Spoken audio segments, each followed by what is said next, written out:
Hello everyone, this is Rohit Garg. आज हम बात करने वाले हैं एक नए टॉपिक के बारे में। ये टॉपिक बहुत बड़ा है और इसमें मैंने फिगर ऑफ स्पीच को कवर किया है। फिगर ऑफ स्पीच के लगभग सभी पार्ट्स इसके अंदर आ रहे हैं। फिगर ऑफ स्पीच को समझने में काफ़ी ज़्यादा प्रॉब्लम भी फेस करनी पड़ती है, लेकिन आज कुछ ऐसे ट्रिक्स के साथ में हम इनको पढ़ेंगे कि शायद आपको आगे फ्यूचर में कोई प्रॉब्लम ना आए। तो फिगर ऑफ स्पीच को हम शुरू करते हैं। सबसे पहले डेफिनेशन ले लेते हैं कि what is figure of speech. A word or phrase employed in a way different from its regular meaning, यानी कि कुछ वर्ड या फ्रेज ऐसे होते हैं जो अपने रेगुलर मीनिंग से बिल्कुल अलग होते हैं in order to produce a specific mental picture और इम्प्रेशन, जिसकी वजह से मेंटल पिक्चर यानी कि मन की जो एक तस्वीर होती है या जो इम्प्रेशन होता है उसका कुछ अलग ही प्रभाव पड़ता है हमारे ऊपर। यानी किसी भी चीज़ को कुछ ज़्यादा अच्छे तरीके से बोल देना, मतलब घुमा फिरा के थोड़ा सा स्टाइलिश उसको बना देना, उसके अंदर कुछ अट्रैक्शन डालना, या कई बार क्या होता है कि कुछ रहस्यमयी चीज़ें उसके अंदर डाल देते हैं वर्ड्स के अंदर, किसी एक वर्ड को पूरा डिफाइन करते हुए चले जाते हैं। वो सब ये पोइटिक डिवाइसेस होते हैं एक तरीके से, जो किसी भी सेंटेंस को, किसी भी वर्ड को, पूरे पैराग्राफ को ब्यूटीफाई करने के काम आता है। अब जैसे हम सबसे पहले पढ़ लेते हैं अपना फर्स्ट वाला पार्ट जो कि लिखा हुआ है सिमिली। आखिर सिमिली होता है कि इसकी डेफिनेशन देखते हैं। The basic purpose of simile is to compare two or more things, more items that have a comparable quantity. It compare things using words like, so and as. The basic purpose of simile, simile का जो basic purpose होता है is to compare two or more items, वो दो या दो से अधिक चीज़ों को कंपेयर करता है, तुलना करता है। That have a comparable quality, जिनके अंदर कुछ कंपेरेबल क्वालिटी होनी भी चाहिए। इट कंपेयर थिंग्स यूजिंग, इसके अंदर जब भी हम किसी चीज़ को कंपेयर करेंगे तो हम वर्ड यूज़ करेंगे लाइक, सो या एज की तरह। तो सबसे पहले इसका हमारा पहला एग्जाम्पल, जैसे इसमें लिखा हुआ है लाइक, सो एंड एज, ठीक है। Example, she is as pretty as flower. जैसे कि इसमें लिखा हुआ है कि she is as pretty as flower, वह इतनी सुंदर है जितना कि एक फूल। नेक्स्ट है he is busy like bee, वो इतना ज़्यादा व्यस्त रहता है, इतना ज़्यादा बिज़ी रहता है जैसे कि एक बी यानी मधुमक्खी। इसमें लड़के की तुलना मधुमक्खी से करा दी। My friend is as tall as a giraffe, मेरा फ्रेंड इतना लंबा है जितना कि एक जिराफ। जिराफ क्योंकि लंबे एनिमल्स होते हैं तो अपने फ्रेंड को जिराफ से हम कंपेयर करा रहे हैं, एक तरीके से उसकी हाइट का हम अंदाज़ा दे रहे हैं कि बच्चा जो मेरा फ्रेंड है वो बहुत ज़्यादा लंबा है। पहले वाले में जो लड़की है वो एक फूल की तरह बहुत सुंदर है। इसमें जो एक लड़का है ही जो एक लड़का है वो एक मधुमक्खी की तरह बहुत ज़्यादा बिजी रहने वाला बंदा है, क्योंकि मधुमक्खी जो होती है वो शहद इकट्ठा करने में फूलों पर लगी रहती है, उसमें से रस निकालती रहती है, बहुत बिजी रहती है अपने काम में। इसी तरीके से यहाँ पे बिजी लाइक बी का यूज़ किया गया है। अब आता है नेक्स्ट हमारा मेटाफर। इसमें क्या होता है, a metaphor is use to make a comparison but in a way different from a simile. इसमें भी कंपेरिजन कराया जाता है लेकिन ये सिमिली से अलग होता है। इसमें मैं आपको एक बात बता दूं, जैसे सिमिली में हमने like, so and as word का यूज़ किया था, जैसे busy like bee, as pretty as flower, as tall as a giraffe. इसमें ऐसे वर्ड यूज़ नहीं करने, कंपेरिजन कराना है लेकिन वर्ड यूज़ नहीं करना। तुलना इसमें भी होगी। Example, my mother has a heart of gold, मेरी माँ का जो दिल है ना वो सोने जैसा है, बहुत खरा। My friends brother Rajat is a night owl, यानी मेरे फ्रेंड का जो ब्रदर है, जो भाई है रजत, वो एक नाइट आउल है। इसका मतलब हो गया रातों को जागने वाला इंसान है। तो जो उसका भाई जो है, मेरे फ्रेंड का जो भाई है रजत, उसकी तुलना नाइट आउल से करा दी। नेक्स्ट आता है ही इज़ अ लायन, वो एक शेर है। When he comes to the field, जब वो मैदान में उतरता है। किसी की तुलना, यानी अगर कोई बहुत ही ब्रेव टाइप का इंसान है तो उसका लायन से तुलना करा दी, लेकिन इसमें लाइक वर्ड यूज़ नहीं किया। जैसे he is like a lion, वो एक लायन की तरह है, वो एक शेर की तरह है। अगर इसमें लाइक वर्ड याद आता तो हम इसको सिमिली में रख देते, क्योंकि अभी यहाँ पे लाइक वर्ड नहीं है, ही इज़ अ लायन, उसको लायन ही मान लिया है, तो ये हमारा मेटाफर आता है, ठीक है। नेक्स्ट हमारा आता है पर्सनिफिकेशन। इसको याद करना बहुत ईजी है। पर्सनिफिकेशन का मतलब है पर्सन, यानी कि व्यक्तित्व, अपने मन के भावों को, विचारों को, नॉन लिविंग थिंग्स को कई बार हम पर्सन मान लेते हैं, व्यक्तित्व मान लेते हैं। देखो, personification is the attribution of a human characteristics to inanimate object, animal और इवन एब्स्ट्रैक्ट आइडिया। यानी कि एनिमल हो, एब्स्ट्रैक्ट आइडिया हो, इनएनिमेट ऑब्जेक्ट्स हो, इन सब को हम ह्यूमन कैरेक्टरिस्टिक के अंदर रख लेते हैं, यानी कि मानवीकरण समझ लेते हैं इनका। जैसे एग्जांपल है हमारा angry cloud surrounded the island. Angry clouds यानी कि बहुत क्रोधित बादल थे जिन्होंने आइलैंड को चारों तरफ से घेर लिया। आइलैंड को चारों तरफ से आर्मी घेर लेती है, पुलिस घेर लेती है, लेकिन यहाँ पे उनका व्यक्तित्व दे दिया एंग्री क्लाउड्स को, जबकि क्लाउड्स तो नॉन लिविंग है लेकिन उसको लिविंग के जैसा शो कर दिया है। अर्थ वॉज थर्स्टी फॉर वाटर। जो पृथ्वी थी पानी के लिए बड़ी प्यासी थी। पानी के लिए प्यासे इंसान होते हैं, जानवर होते हैं जो कि लिविंग होते हैं।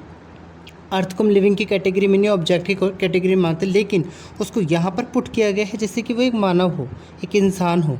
जैसे इंसान पानी का प्यासा होता है, यहाँ पे धरती को पानी का प्यासा बताया हुआ है।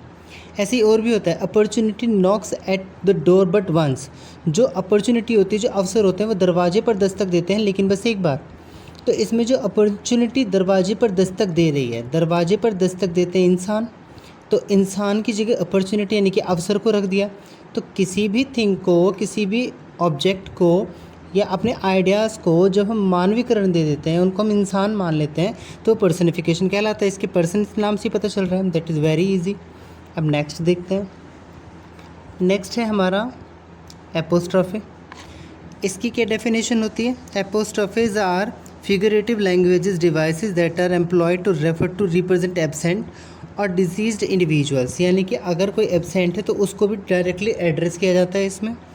It may also be applied to a non living thing और एन एब्स्ट्रैक्ट एट्रीब्यूट और आइडिया।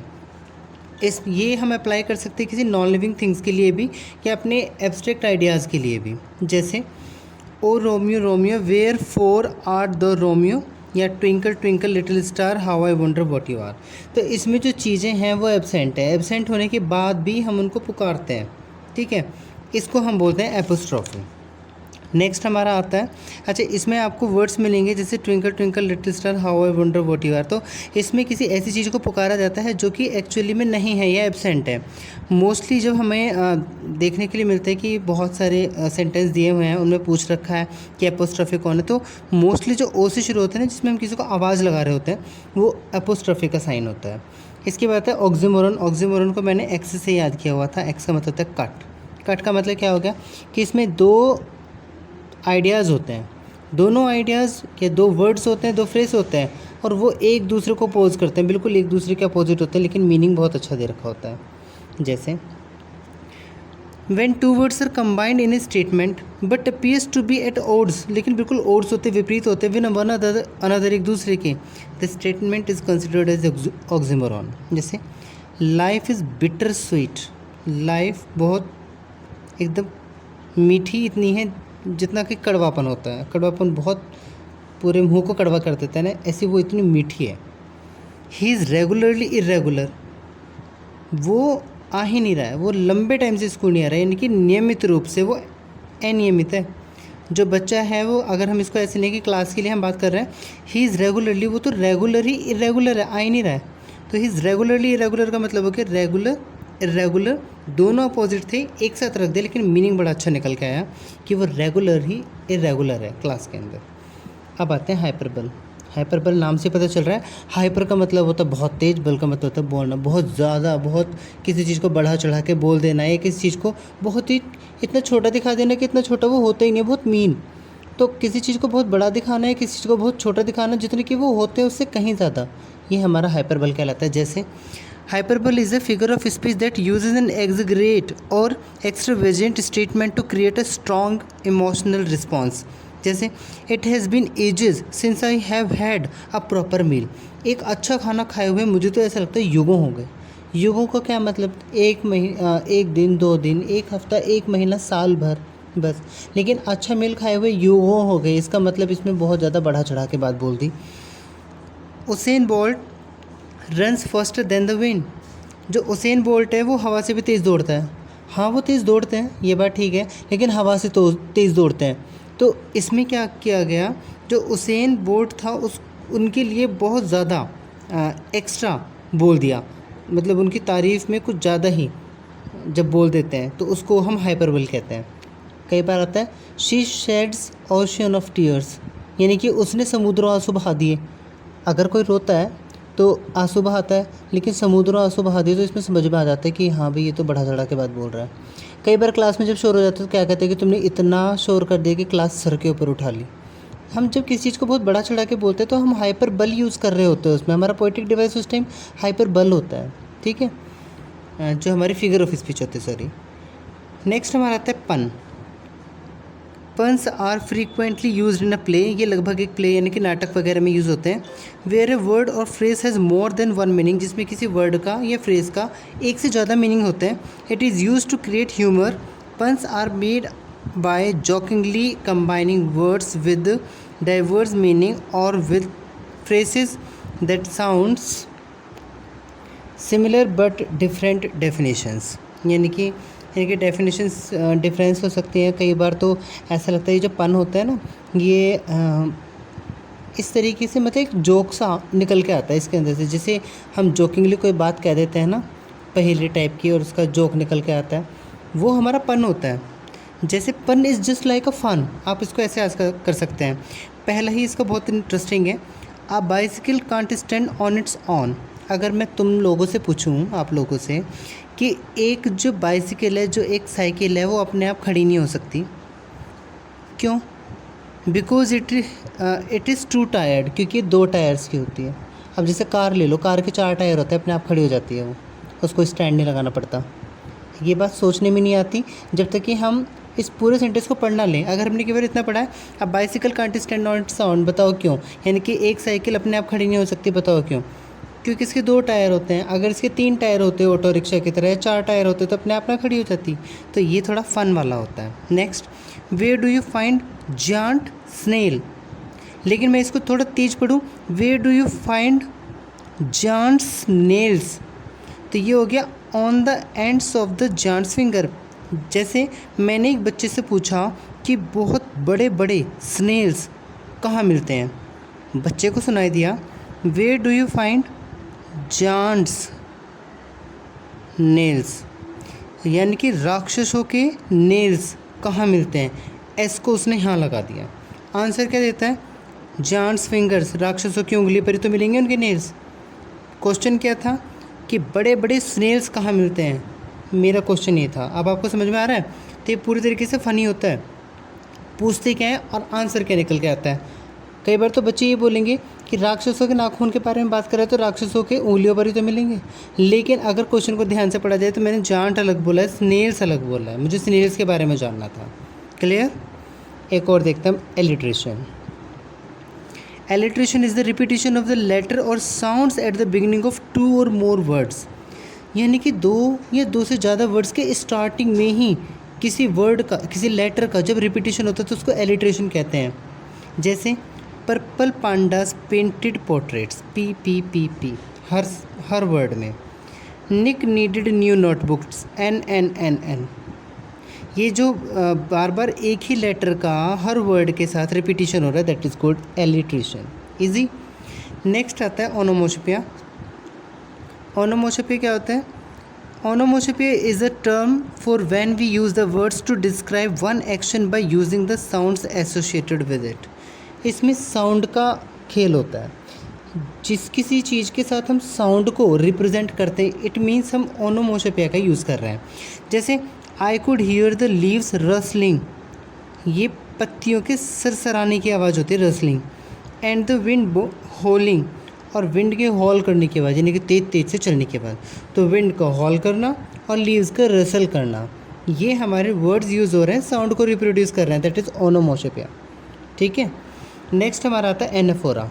एनाफोरा क्या होता है? Anaphora is a literary device when several sentences and poems begin with the same word. जब बहुत सारे सेंटेंसेस या खुद पोएम्स एक ही वर्ड से बार बार स्टार्ट हो रहे हो तो समझ लो वहाँ पे एनाफोरा यूज़ हुआ है। आई केम, आई सॉ, आई कॉन्कर्ड, मैं आया, मैंने देखा और मैं जीत गया। We shall not stop, we shall go on and on, we shall move forward, हम नहीं रुकेंगे, हम आगे और आगे ही बढ़ते जाएंगे, हम आगे चले जाएंगे। We shall, we shall, we shall, इस बार एक लेटर नहीं है, पूरे एक वर्ड है जो कि यूज़ हो रहा है। तो इसमें ही हम बोलेंगे कि इसमें एलिट्रेशन नहीं, एनाफोरा यूज़ हुआ है। ठीक है। नेक्स्ट पढ़ते हैं। एजोनेंस, डेफिनेशन देखते हैं। Assonance is a figure of speech characterized by the use of words with identical vowel sounds placed one after another. इसमें जैसे अभी हमने पढ़ा था एलिट्रेशन, उसमें पी यानी कि पर्पल पांडास पेंटेड पोर्ट्रेट्स, या एन पढ़ा था हमने निक नीडेड न्यू नोटबुक्स, ठीक है। एजोनेंस में भी रिपीटिशन ऑफ वर्ड्स आता है, ठीक है, लेकिन साउंड इसमें वोवेल का निकलता है। पी में तो पी का साउंड निकल रहा था प, इट मीन्स जो व्यंजन होते हैं हिंदी में यानी कॉन्सोनेंट। निक वाले सेंटेंस में एन की साउंड निकल रही थी, इसमें वोवेल की साउंड निकलेगी। पढ़ के देखते हैं इसके example. A lanky 6 foot pale boy with an active Adam apple. Active Adam apple, आ की आवाज़ बार बार आ रही है, इट मीन्स इसमें एजोनेंस यूज हुआ है। फिर से सुनिए। A lanky 6 foot pale boy with an active Adam apple. An active Adam apple, बार बार आ का यूज़ हो रहा है, तो दैट इज़ एजोनेंस, राइट। तो अब आपको इसके बीच में डिफरेंस भी समझ में आ गया होगा कि एलिट्रेशन और एजोनेंस के बीच में डिफरेंस क्या है। जो एलिट्रेशन होता है उसमें एक कॉन्सोनेंट की आवाज़ बार बार आती है, जबकि एजोनेंस में वोवेल की आवाज़ हमारे मुंह से निकलती है। नेक्स्ट आता है हमारा euphemism. Definition: the use of soft, mild, ambiguous और indirect language in place of blunt, rude और हार्ड वंस। यानी कि अगर हम बहुत ही तीखे जो तेज़ तर्रार वर्ड्स की जगह हम बड़ी सॉफ्ट चीज़ें यूज़ करें, सॉफ्ट वर्ड यूज़ करें ताकि लोगों को सुनने में अच्छा लगे, तो इट मीन्स हम यूफेमिज्म का यूज़ कर रहे हैं। जैसे using letting you go instead of firing. अगर किसी को जॉब से निकालते तो कहते हैं कि फायर कर दिया, बड़ा बुरा लगता है सुन के कि फायर हो गया, लेकिन letting you go, let you go, उसको जाने दिया या तुमको जाने देते हैं, तो दैट इज़ टू हम्बल, ये हम्बल हो गया। Using passed away, passed away का मतलब होता है गुजर जाना, यानी कि किसी इंसान का एक्सपायर हो जाना जो होता है वो पास्ड अवे होता है। इंस्टेड ऑफ डाइड, डाइड जो वर्ड होता है, ये डैड जो वर्ड होता है यानी कि मरना, ये थोड़ा अजीब लगता है। जैसे हिज अंकल डाइड, उसके अंकल मर गए। डाइड थोड़ा सा ना बहुत एक शॉकिंग सा लगता है, हालांकि पास्ड अवे भी शॉकिंग होगा, लेकिन हिज अंकल पास्ड अवे इसको बोलते हुए हमें ज़्यादा प्रॉब्लम नहीं आएगी या फिर हमें ज़्यादा बुरा नहीं लगेगा, लेकिन डाइड एक वर्ड ऐसा होता है जो कि बुरा सा लगता है सुनने में। तो चीज़ों को थोड़ा सा पोलाइट वे में बोलने में जो हम वर्ड्स को यूज़ कर देते हैं ब्लंट वर्ड्स की जगह, रूड वर्ड्स की जगह, वो यूफेमिज्म के अंडर आता है, ठीक है। अब पढ़ते हैं irony. Irony is the use of word that mean the opposite of what you really think. जो तुम सोचते हो ना उसका तो बिल्कुल अपोजिटिव वर्ड निकल के आता है, मीन निकल के आता है। Specially in order to be funny, इसमें भी हमें फ़नी बातें पता लगती हैं। जैसे this is my brilliant son, ये मेरा बड़ा होशियार बेटा है। वो फेल्ड आउट ऑफ कॉलेज, जो कॉलेज में फ़ेल होता है या कॉलेज में फ़ेल ही आता है हमेशा, इतना ब्रिलियंट है। She is a great singer, वो बड़ी बहुत महान वाली सिंगर है। वो सिंग्स लाइक अ क्रो, जो कोए की तरह गाती है। यानी कि इज़्ज़त के साथ जब बेइज्जती करते हैं ना तो वो हमारा आयरनी होता है। समझ में आ गई बात। कई बार हम कह देते हैं ना कि इतना इंटेलिजेंट है कि एक सवाल नहीं होगा इससे, तो इसका मतलब इज़्ज़त के साथ उसकी बेइज्जती कर रहे हैं, दैट इज़ आयरनी, ठीक है। फ़नी भी लगेगा ये। नेक्स्ट देखते हैं synecdoche. Definition: synecdoche refers to the representation of a part by a whole और a whole by a part. या तो इसमें एक बहुत बड़े सेंटेंस को एक छोटे से पार्ट में बोल देते हैं या एक छोटे से पार्ट को बहुत ज़्यादा डिस्क्राइब कर देता है, वो हमारा स्नेक्डोके कहलाता है। एग्जांपल, कोलगेट वर्ड हमने बोल दिया तो एनी टूथपेस्ट, अब चाहे उसमें पेप्सोडेंट आ जाए या जो भी आ जाए, हम उसको कोलगेट का नाम ही दे देते हैं कि तुम कौन सा कोलगेट यूज़ करते हो, जबकि कोलगेट खुद एक कंपनी है, लेकिन पेप्सोडेंट अगर हम यूज़ करते तो कोलगेट की कैटेगरी में आ गया, right. Next, traffic, many vehicles, बहुत सारे व्हीकल हैं, उसको फिर भी हमने ट्रैफिक बोल दिया। तो जब बहुत सारे वर्ड्स को या एक फ्रेज़ को या टू और मोर वर्ड्स को जब हम एक ही जगह साउंड कर देते हैं, एक ही जगह बोल देते हैं, जिससे उसका मीनिंग निकल के आ जाता है, दैट इज़ स्नेक्डोके, ठीक है। उसके बाद हमारा आता है अंडर स्टेटमेंट। बहुत अलग अलग टाइप के आप पढ़ रहे होगे इसमें, तो देखते हैं अंडर स्टेटमेंट क्या है। When you attempt to convey something unimportant और of lesser importance, जब आप कोशिश करते हो किसी मैसेज को कन्वे करने के लिए जो कि इतना इम्पोर्टेंट नहीं है या फिर उसकी इम्पोर्टेंस बहुत कम है, लेकिन फिर भी आप उसको बहुत बढ़ा चढ़ा के बोल रहे हो, that is understatement. That is referring a big wound to just a scratch. एक बहुत बड़ा ज़ख़म हो गया और तुमने उसको एक स्क्रैच बता दी, मामूली सी चोट है। जैसे मान लो कहीं पे बहुत ज़्यादा बहुत तेज़ चोट आई लेकिन आपने बोला मामूली सी चोट है, तो वो आपने अंडर स्टेटमेंट यूज़ कर दिया। Saying little dry instead of desert, यानी कोई चीज़ थी जो बिल्कुल डिज़र्ट जैसी थी, जैसे रेगिस्तान होता है बिल्कुल सूखा हुआ, तो उन्होंने बोल दिया कि नहीं थोड़ा बहुत सूखा हुआ है बस, वैसे बाकी ठीक है थोड़ा बहुत सूखा हुआ है। लेकिन है वो पूरा डिज़र्ट, यानी पूरा रेगिस्तान ही रेगिस्तान है और आप उसको बहुत छोटा बता रहे हो, दैट इज़ अंडर स्टेटमेंट। ठीक है, नेक्स्ट आता है हमारा paradox. A paradox is a figure of speech in which a statement appears to contradict itself। यानी कि पैराडॉक्स एक ऐसी फिगर ऑफ स्पीच होती है जिसमें जो स्टेटमेंट होती है वो खुद का ही कॉन्ट्राडिक्ट कर रही होती है। जैसे some of the bigger failure I ever had were successes. Some of the bigger failure, कई बार तो बहुत बड़े बड़े जो फेलियर्स होते हैं, जब हमारे खुद की काफ़ी चीज़ें फेलियर हो जाती हैं, आई एवर हैड वर सक्सेसेस, मैंने हमेशा देखा है कि वही सक्सेस लाती हैं। Save money by spending it, पैसों को बचाओ इसे स्पेंड करके, कहते हैं ना कि पैसा पैसे को कमाता है। यानी अगर आप कहीं पर अपने पैसों को स्पेंड कर रहे हैं, खर्च कर रहे हैं और उसी से आप मनी सेव भी कर पा रहे हैं। जैसे कई बार कह देते हैं कि अगर आपको पैसा कमाना है तो पहले पैसा खर्च करना पड़ेगा, दैट इज़ पैराडॉक्स। ठीक है, ऐसे ही इसमें बोलते हैं कि अगर सफलता को पाना है तो फेलियर्स तो आएंगे, ये हमारे पैराडॉक्स के अंदर आते हैं। नेक्स्ट हमारा आता है climax. Climax is a figure of speech in which successive words, phrases, clauses और sentences are arranged in ascending order of importance। इसमें ascending order में आपको words लिखे पाएंगे तभी उसका importance निकल कर आएगा speech के अंदर। जैसे if you think that is bad, अगर तुम सोचते हो कि वो गलत है या बुरा है, it gets worse, तो ये और भी बुरा निकलेगा। पहले से ही किसी चीज़ को अगर हम बुरा सोच रहे हैं ना तो वो आगे जाके और बुरा निकलेगा। तो पहले बैड का यूज़ किया, फिर उसके आगे वर्स, अगर कुछ आगे हो सकता था तो worst. Let a man acknowledge his obligations to himself, यानी कि एक आदमी को एक्नॉलेज होने दो, जानने दो, ज्ञान आने दो उसके अंदर कि उसके ऑब्लाइजेशंस क्या हैं, अपने लिए, अपनी फैमिली के लिए, अपने देश के लिए और अपने भगवान के लिए। तो देखिए किस तरीके से सक्सेस हुआ, सक्सेसनेस कैसे आ रही है। पहले खुद के लिए बात हो रही है, फिर उससे बड़ी उसकी फैमिली के लिए, फैमिली से कंट्री तक बात पहुँची और कंट्री से सीधे भगवान तक। इट मीन्स जब कभी हम सक्सेसिव नेचर दिखाते हैं अपने सेंटेंस के अंदर, then simply we are using climax. I hope ये सभी आपको समझ में आए होंगे। अगर आपको लगता है कि अभी भी कोई फिगर ऑफ स्पीच आपका छूट गया है तो आप मुझे कमेंट बॉक्स में ज़रूर बताएं, फिर मैं उसको इसमें कवर करने की कोशिश करूँगा। अभी भी अगर कोई पार्ट आपको क्लियर है, किसी चीज़ को अच्छे से समझ में नहीं आया तो प्लीज़ मेरे को कमेंट सेक्शन में ज़रूर बताएं, मैं उसको आगे ट्राई करूँगा, उसको और अच्छे से समझाने की कोशिश करूँगा। Thank you.